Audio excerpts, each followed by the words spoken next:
All right, so if I could ask Andrew or Ray, if you can help me to monitor the incoming attendees and then also our chat as we go through the session.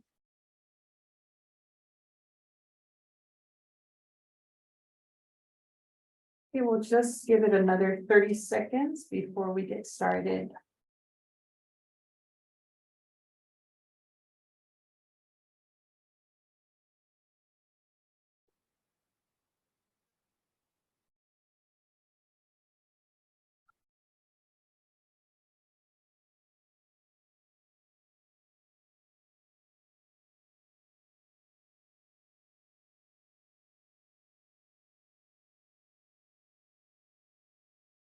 Okay, I see a few more people coming in to the session.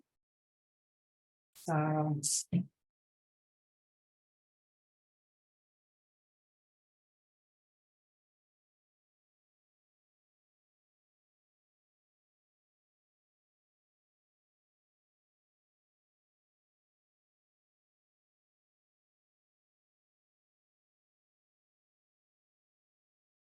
it's very awfully quiet today, so just as a icebreaker for us, I'm going to just go through the names that have been logged in. I'll just pick you out, and if you could give me your name, where you are logging in from today, and a highlight of your day so far.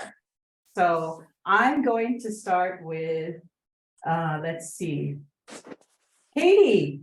I see Katie, she's on the top of my screen right now. That's a beautiful picture. So I'm gonna go, hi, Katie.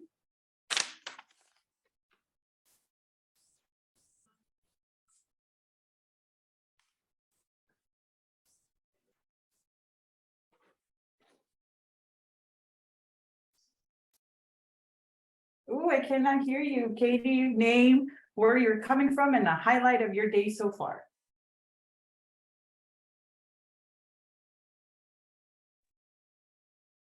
Good morning. This is Katie. I'm logging in from our Malaimi Epic office. Very excited to join this opportunity this morning. It's already been a whirlwind morning. And I would say the highlight has been a meeting I just had with someone who's very passionate about youth work and being able to set up a physical strengthening program for kids, for athletes. So that was an exciting part of our morning this morning. Happy to be here. Thank you. Oh, thank you very much. That's actually really wonderful. And I gotta say, part of why we're doing this is we want to see how your connection is coming around, you know, a download and upload for us. We're all over the place right now in American Samoa and all over the world, but how you are projecting from your location is kind of what we're trying to see as well. So I'm gonna go over to, I'll pick two more names and then we'll go from there. How about Katie, how about you pick the next person? And then we'll have that person pick the next person and then we'll go ahead with our presentation.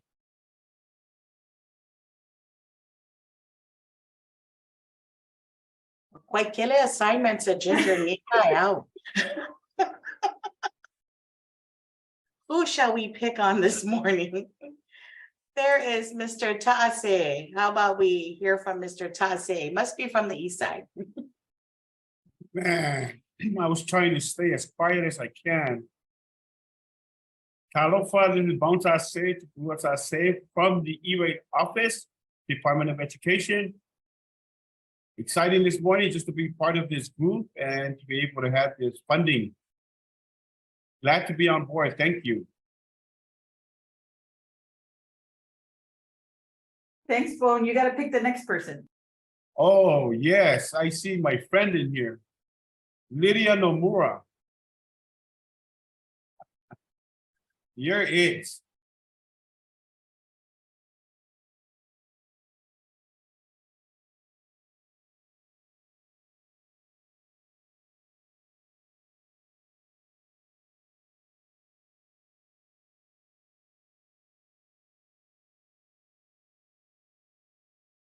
I think she's having audio problem, right?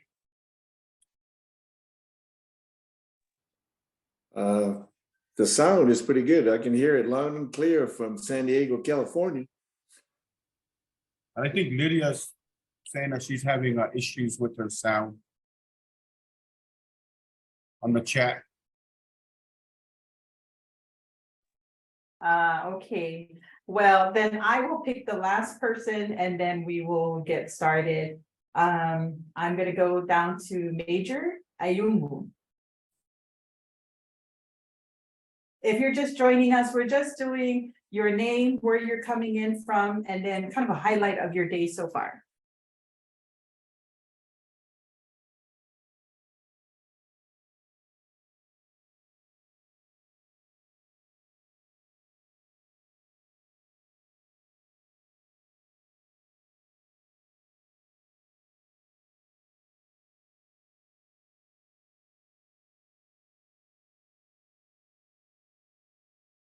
All right, I think we might all be having some sort of technical difficulty this morning. So let's see, how about Luisa, how are you? Where are you coming from today? Hi, everyone. Can you hear me? Yes. I am logging in from Provo, Utah. And a highlight of my day is that the weather is a comfortable 77 degrees. And I'm glad to be here. Hi, everyone. All right, thank you very much. So thanks everyone for joining us today. It's actually really great to see some of you and to reconnect through these initiatives and these activities that we have in relation to broadband. So some of these efforts have been ongoing when it comes to broadband related funding and broadband related activities. So about a couple of years ago, we started a conversation to develop or update, for that matter, the American Samoa territorial broadband strategy. And so this is that next phase to it for some of you who've been involved in that conversation. So I welcome all of you here today. And I also would like to, kind of some of you are just, kind of getting acquainted with the broadband environment. So I would also like to acknowledge Mr. Andrew Berquist. He is now officially the Territorial Broadband Coordinator, and he is under the Department of Commerce. So it is it's a big step for us in a lot of the initiatives and a lot of the activities that we do want to promote and push forward in relation to broadband and internet. So he is now our go-to person. You are welcome to bother him as much as you want with all your questions regarding these funding sources, and also just territory-wide, where are we going? What is the vision and the mission? And when it comes to broadband, where is American Samoa headed in the next couple of years? And so that office is now, and position is overseen by Andrew.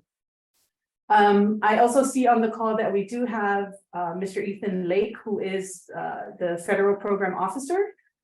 He is on the call with us, and he is part of the National Telecommunications Information Administration. So I wanted to acknowledge and say hello to him as well, who's joining us in the audience. So he's another resource for all of you who might have additional questions, things that we cannot answer at our level. We can push it up to Ethan's level, and he can take it where it needs to be to address some of your issues and your concerns. So welcome everybody on the call as we go through today's TalaTek.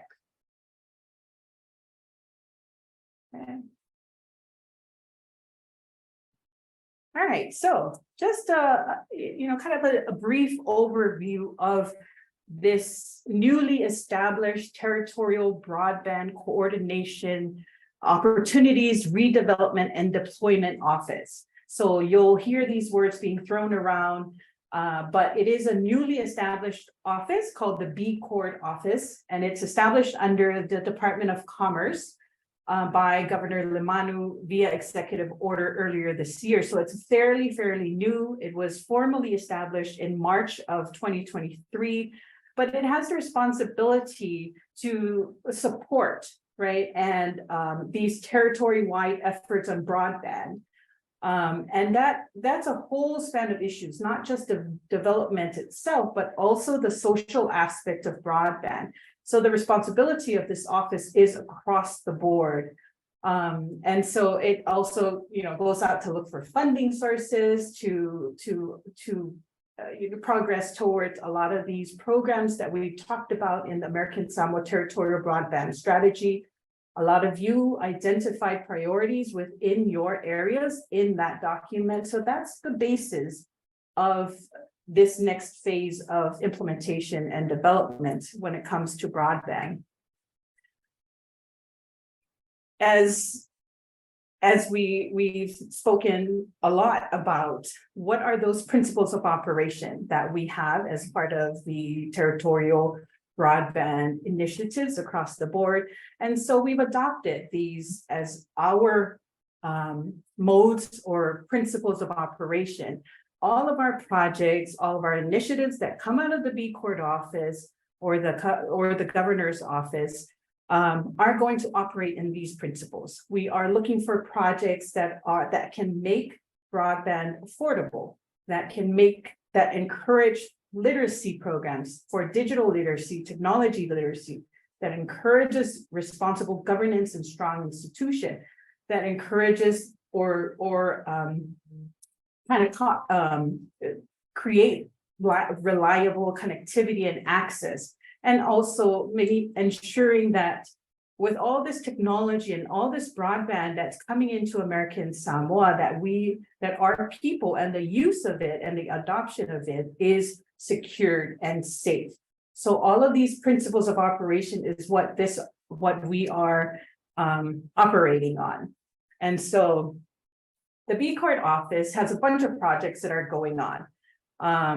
But today's recap, today's TalaTek, we focus on that number one, Internet for All projects. And Internet for All encompasses several projects. And so we are going to cover today what you hear called the BEAD program and the Digital Equity program.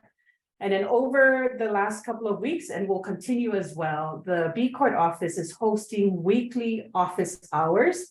And that's every Friday from 9 a.m. to 10 p.m., 9 a.m. to 10 a.m. for about an hour or so on various other projects that they have. And so tomorrow's office hours will focus on the Affordable Connectivity Program or ACP program. In addition to that, there are other projects that the BEAD Court office has under Broadband Equity, the ARPA funds. There is the Innovation Technology Campus, various research and development programs that you do see out in the community, and training and capacity building efforts. So it is not just one thing that they're working on. There's a bunch of other projects that the BEAD Court office. So Mr. Gilchrist there has a bunch of responsibilities and lots of projects that he manages as part of his role as a territorial broadband coordinator.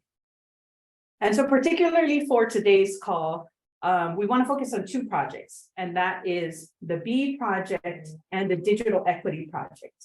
And I know, a couple of days ago, a lot of you may have seen the announcement or the press release that came out that American Samoa now has access to millions of dollars under Internet for All project.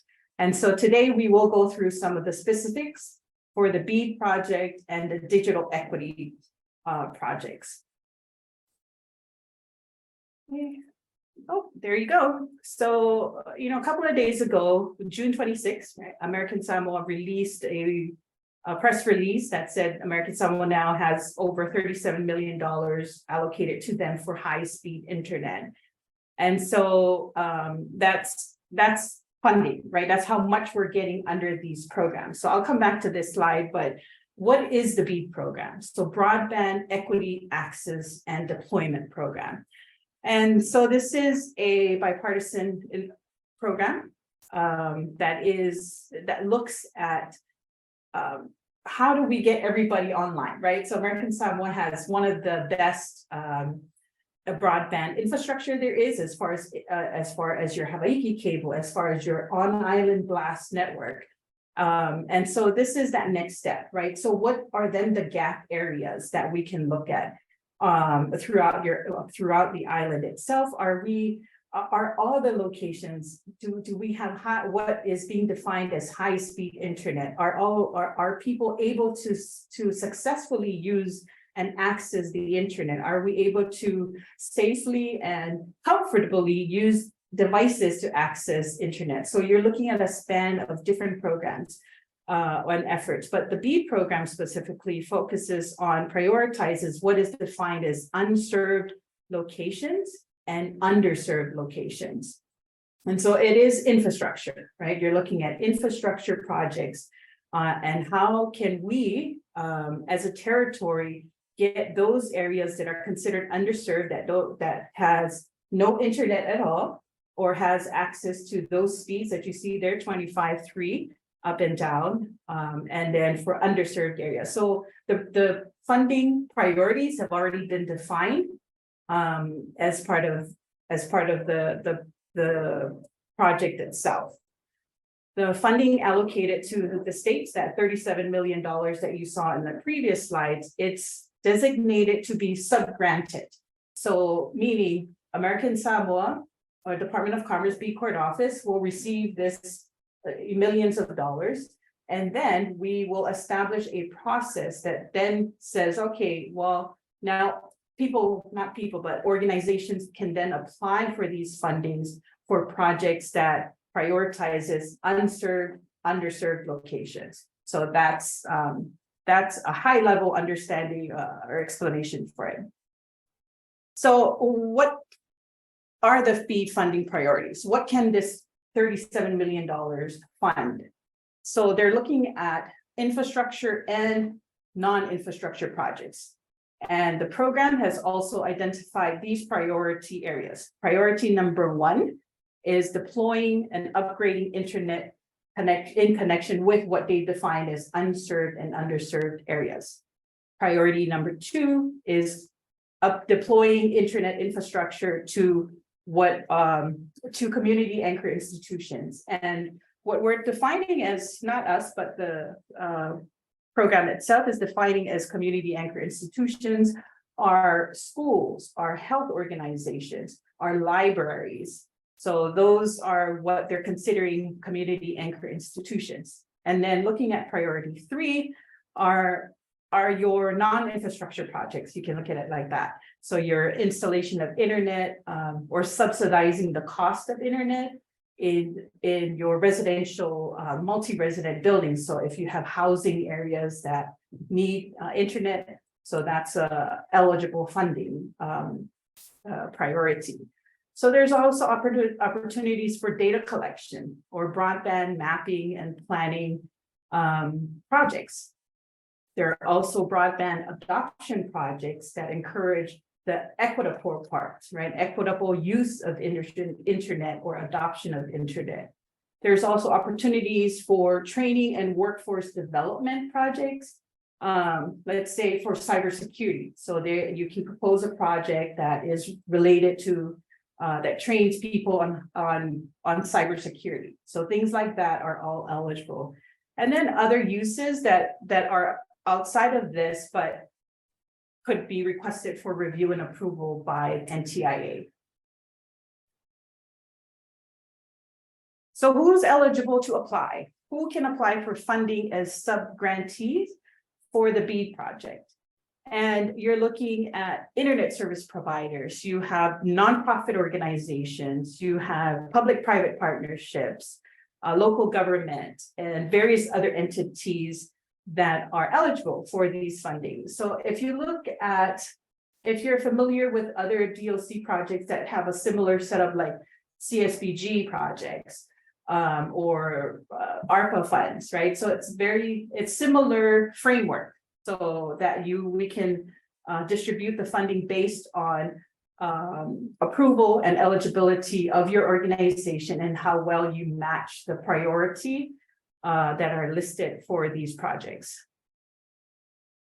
So, and what does it look like, right? So it's because there's $37 million, there's a lot of money, right? So it comes with a lot of requirements that we have to do and submit for approval. So this is this is big picture, things of what is required for DOC or the B Court office to do, and then what subgrantees, those who would like to submit for proposals, would also have to do. But looking at it from this timeline perspective, let's go to the next one.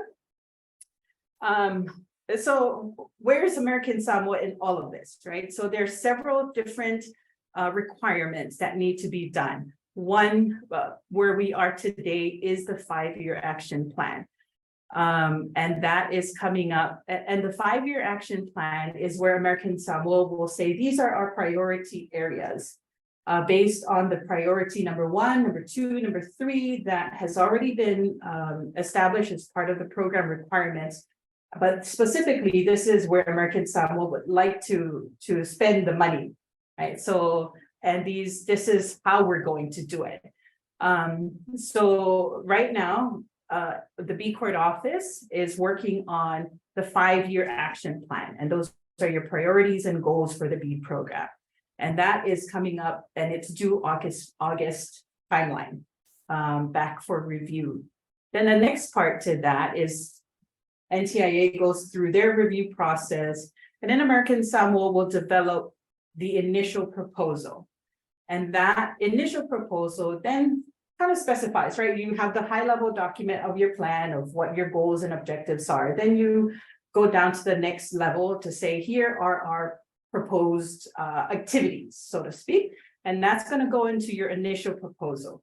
And that is due by December 2023. And then the next big phase to that is then implementation and monitoring. And that's after all of these other processes have been approved and reviewed and approved. And so then we're looking at starting somewhere January, June 2024. So that's kind of your overall timeline. And these are very, very much subject to change, right? Depending on how fast Andrew's going to write this plan and get it through all the approval requirements, then, you know, the timeline could come lower. But if we're going to keep to these timelines, then you'll have these are maximum timelines to start.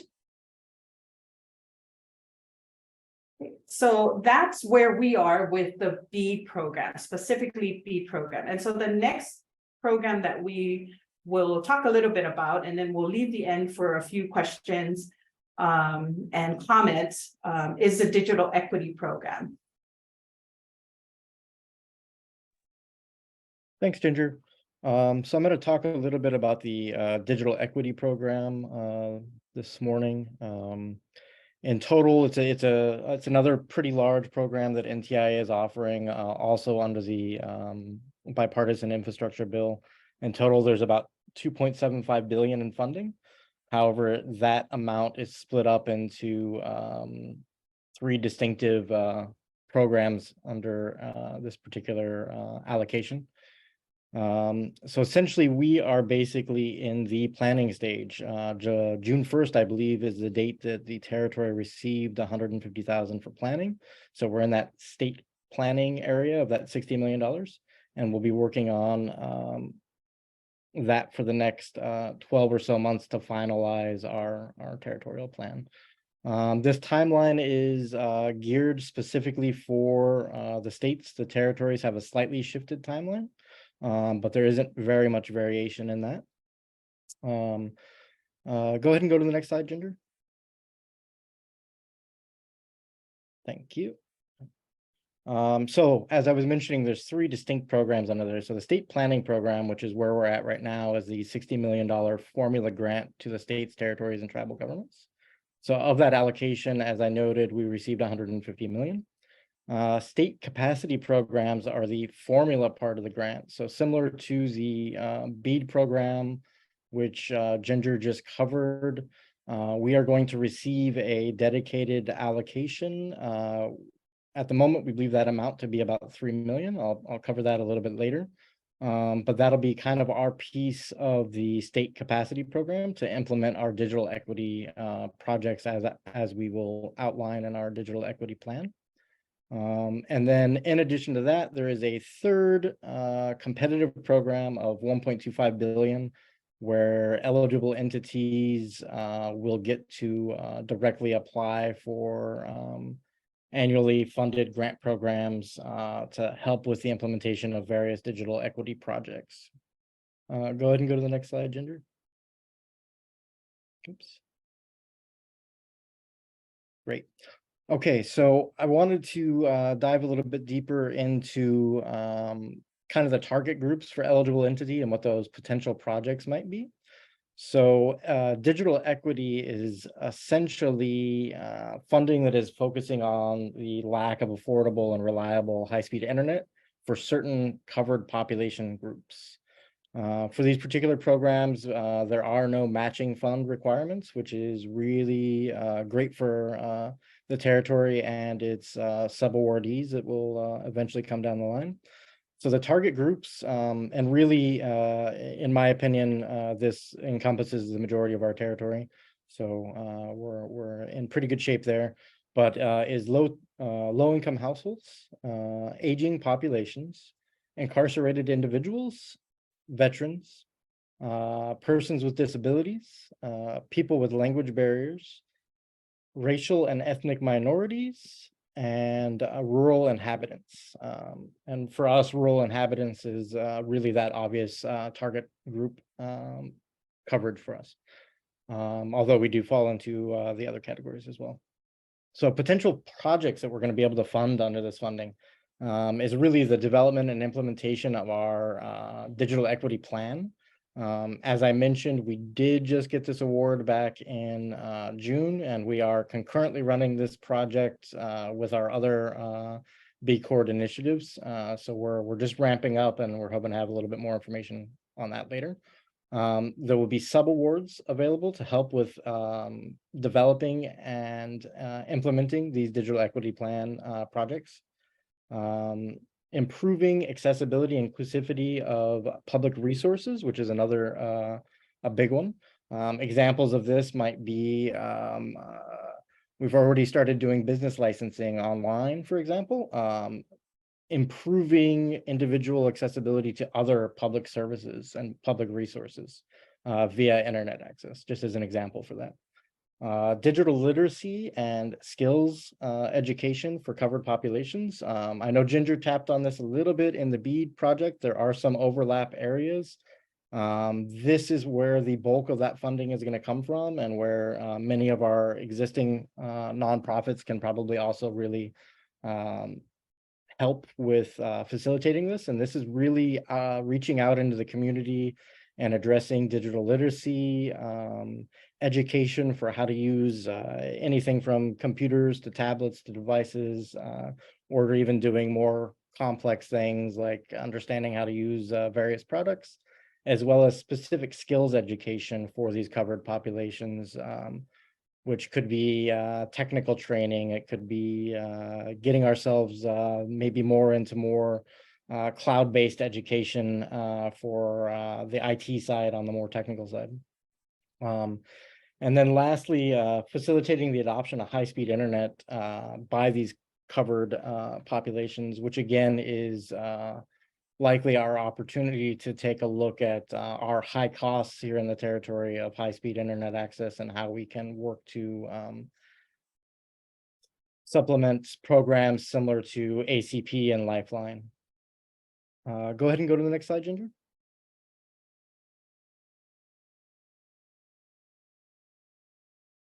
Oops. Okay, great. I think I did cover this a little bit already, but I'm going to go ahead and recap it just so everybody knows where we are. We did get our planning funding of $150,000 on June 1st. So what that means essentially is we are in the process of recruiting staff to help us out with the development and eventual implementation of this plan. We're going to be conducting data collection and analysis, getting stakeholder input, performing surveys and things like that to better gather our information to build us up for the eventual implementation of this program. As noted, these things will be available to the eligible entities that are eventually going to be designated. It'll have a similar application process to the BEAD once we get to that phase in the project. So as I mentioned, we're still kind of in the development phase for this, but once we get ourselves to where we need to be, we're going to continue these types of engagements to keep everybody informed on it. Go ahead and go to the next slide, Ginger. Sorry, had to get a little water. Actions and next steps, and this really covers us for both BEAD and digital equity. So basically, we are at the point of where we're working on finalizing the submission of our 5-year plan, as Ginger mentioned, and then the digital equity plan, which will follow after that. We have an internal due date of having that 5-year action plan available for public review of August 1st. As Ginger mentioned, the due date for this plan is going to be a little bit later in August. I believe it's August 27th, which we will be submitting the final version of that or final draft of that to the NTIA. For the digital equity plan itself, we have a little bit more time to craft and develop this plan. And as I think we mentioned early on, Ginger and the team in the prior iterations of the TalaTek and some of the other projects that we've done, developed the territorial broadband strategy. Both of these the 5-year action plan and the digital equity plan, all crosswalk with our existing territorial broadband strategy. So if you haven't gotten a chance to take a look at that, go ahead and do so. I believe it can be accessed at broadband.as.gov. With that said, we're going to be then moving on to the submission of our initial proposal, which is due back to the NTIA in December.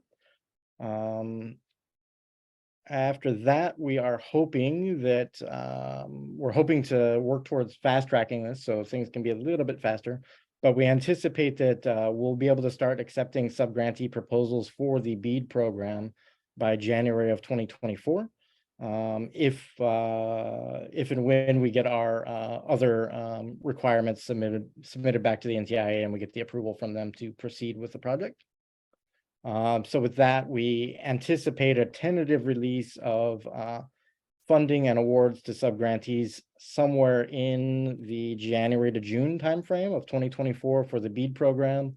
And then for digital equity, somewhere in the June 2024 to December 2024 time range. Go ahead, Ginger, next slide. I think we're actually close to being done. There we go. Yes, that's our thank you page. So thank you guys all again for taking the time to attend today. I know Ginger wanted to open things up for any questions or comments from anybody, so we can go ahead and head on to that phase.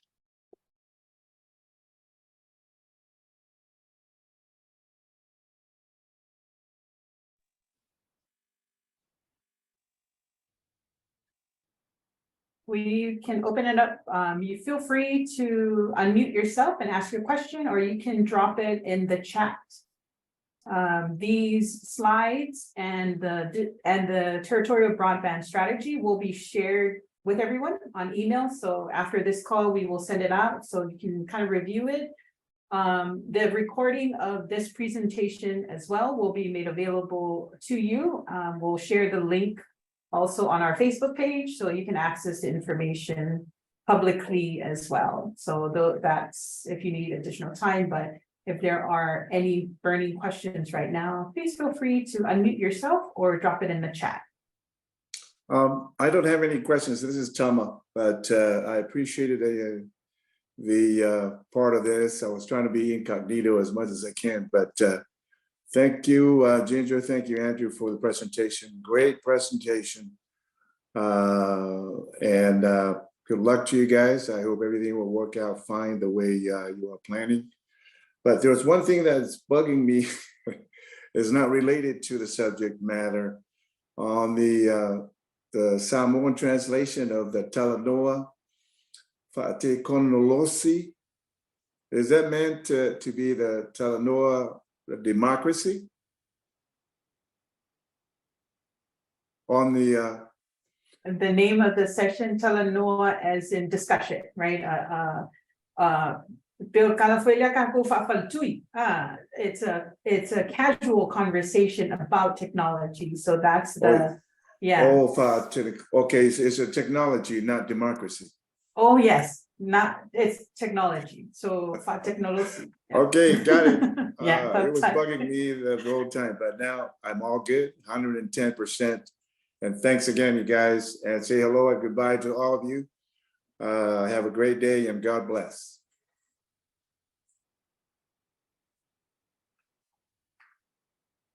Thank you. Go ahead. I see Luisa's hand. Go ahead. Hi, thank you. Thank you for the presentation. I was wondering if there are a list of requirements for potential sub-grantees as to what they need to, what requirements are on them? Like, are these new businesses that could be applying, or do they have to have established history here on the island? Do they have to be residents and businesses in American Samoa? Or, I mean, are there requirements that have been determined to access or apply for this funding come January 2024?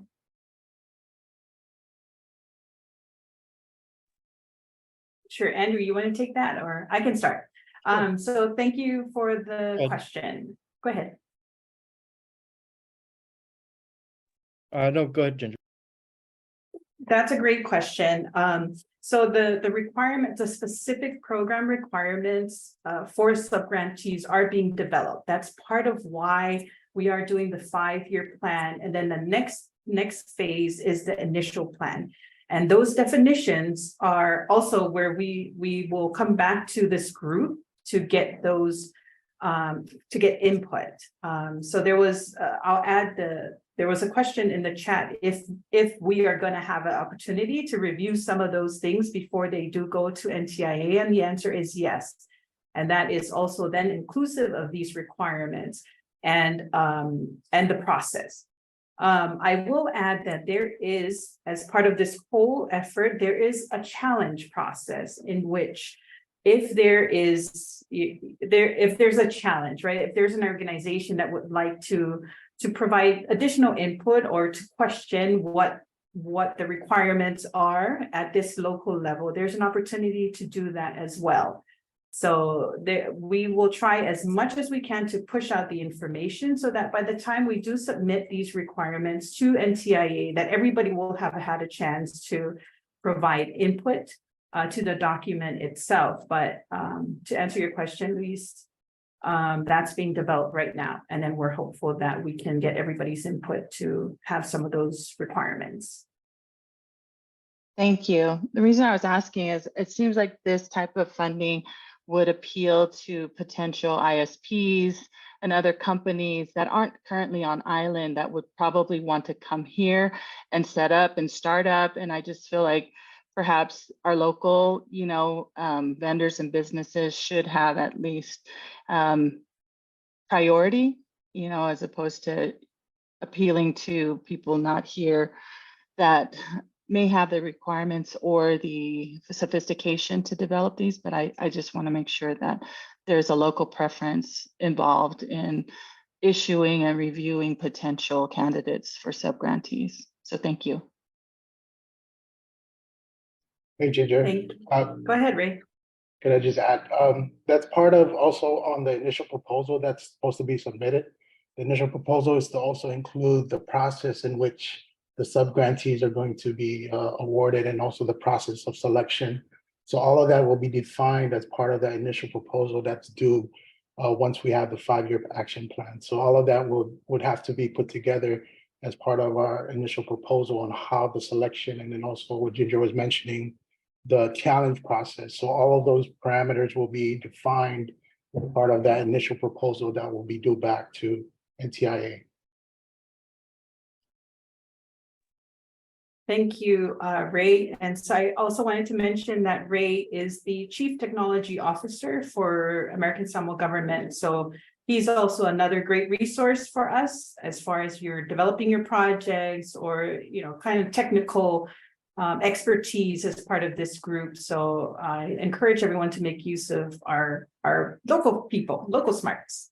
I do see Lydia, I'll go over to you. And then Anaisi, I think, had her hand up. Thank you.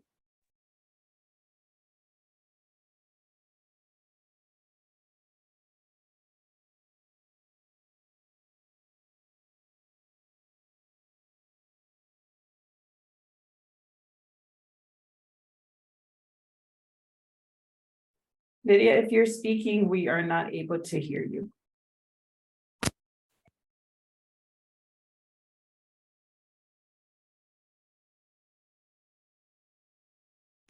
All right, can you hear me? Yes, nod. Yes, we can hear you now. Thank you. So it's weird because I had to take off my earphones in order to speak. Anyway, my questions were along the lines as Luisa's. I was specifically interested in nonprofit requirements and criterias. I know there have been a couple of other grant opportunities and nonprofits were excluded. I think that a lot of our nonprofits do serve the clientele that you're looking at, but I also wanted to encourage that, and I don't know how it'll work as far as your allocations for the grant itself, that a specific amounts be set aside for specific organizations, so that in that way, those organizations are really not competing with businesses or even government entities. That would just be one of my recommendations. Thank you. Thank you. That's a great recommendation and noted. Over to Anaise, who also had her hand up. Yeah, thank you, Ginger. I was just going to ask, but I think Ray kind of like already answered it, like the eligibility for the ASG programs. And so I was just thinking of our Leo'ainga Center and how can we apply to assist our families who have children with special healthcare needs. I know right now Medicaid has already declared the parameters for reimbursement of telehealth, but like we're thinking also ahead of the care coordination piece services that we provide for our families. If that's something that we can go ahead and do, and that we can plan around a project to make sure that our families have access and that they have equipment and all of that. So I'll look out for your eligibility requirements so that we can see about putting in an application. Thank you.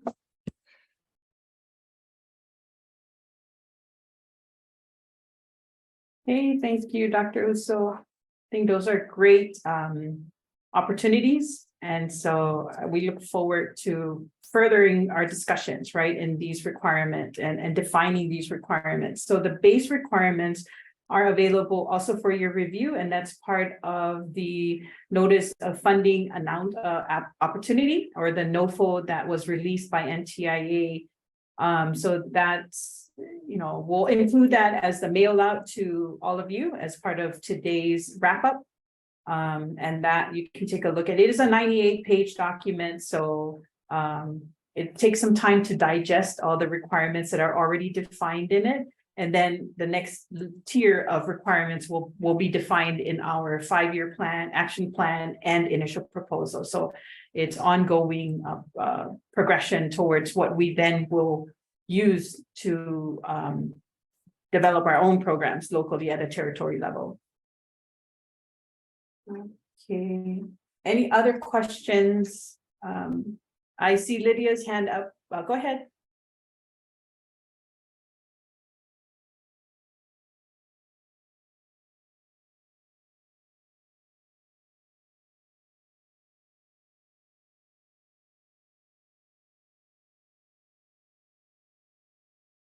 I think she had her hand raised from the last time she had asked the question, so.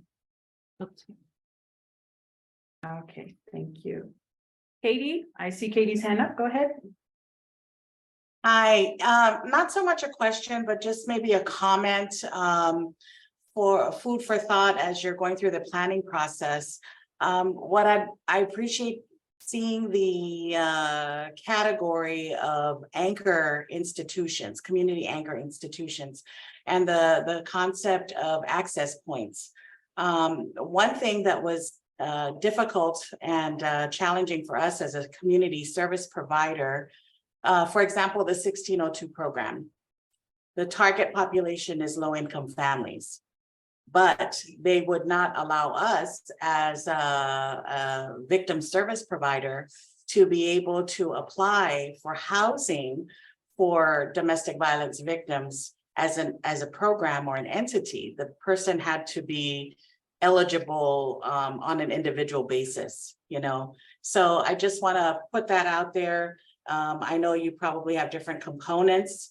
I know you're looking at these anchor institutions and how the accessibility can be through the students that they serve in their schools, and the health institutions.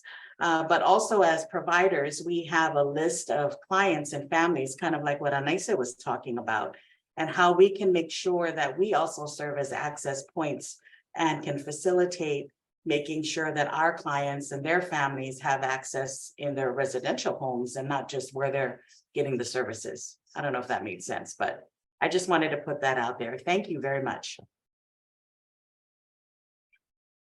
Thank you. I think these are all very, very innovative solutions, right? And how we can create these access points out in our communities.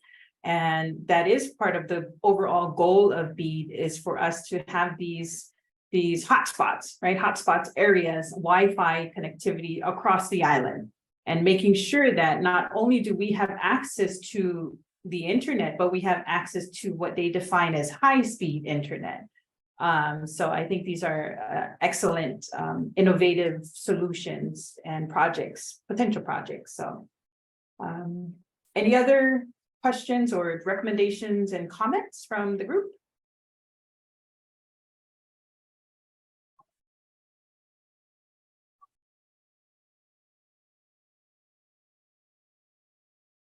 I have one last comment. Sorry, I know everybody's trying to get off the call, but I was just watching something online in terms of the negative aspects of internet use with youth and children in terms of addiction, and wondering if there is going to be anything written into the plan regarding, you know, the focus is to get access for everyone to the internet. I understand that, but then there's this responsibility as well as to making sure that we are looking at the negative aspects of internet use and the internet addiction and problematic internet uses that are affecting our youth and their minds and things of that sort. So you guys probably have already thought of that, but I do think there is a risk as well that we need to consider when developing the plan.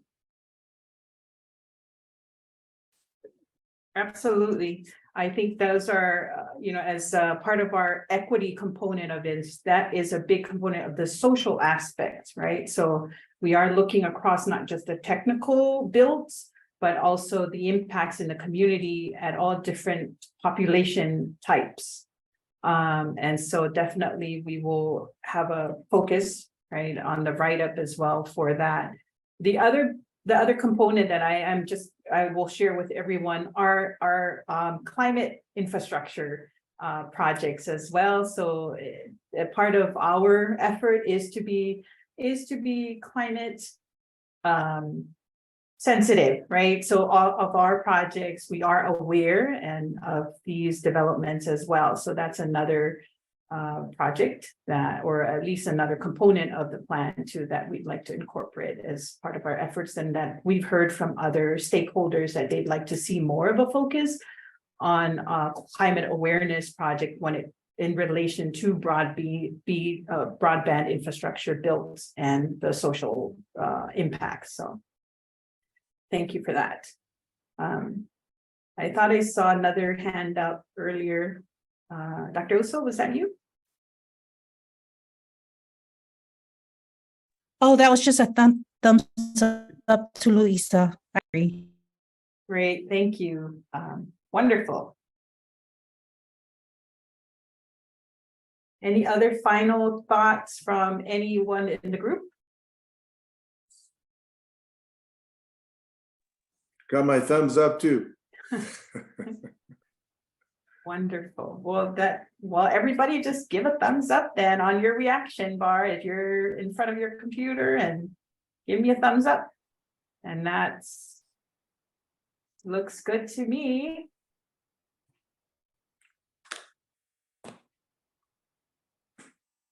All right, great. Thank you so much. Lydia, is that your hand up or is that the thumbs up? Sorry, I just had one more thing I wanted to add. So I see a few of our nonprofits on the chat, on the participation group. And I was wondering, you know, we're talking about being innovative and creative. I was wondering if there could be partnerships amongst maybe 2 or 3 nonprofits so that the clientele is much larger and they could submit a application together. Maybe, I'm not wondering, but I wanted to put that forward to the group or to the planners to think about, because I think that would be very useful too.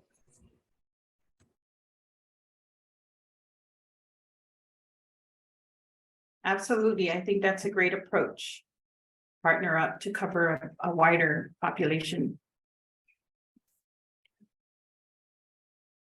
All right, so with that, I officially bring this session TalaTek to a close. Thank you all for your participation today. Tomorrow, if there are additional questions that you may have, every week we have a dedicated office hours for BEAD program, and that's 9 a.m. to 10 a.m. at the DOC conference room. There is an option to join in via Zoom as well. So look out for that. You're welcome. It's open, right? It's bring your questions and we will try to answer it or take it back to who would provide the response and correct response for that. So with that, thank you all for your participation today. Thanks. Thank you. See you all soon. Bye. Thank you. Bye.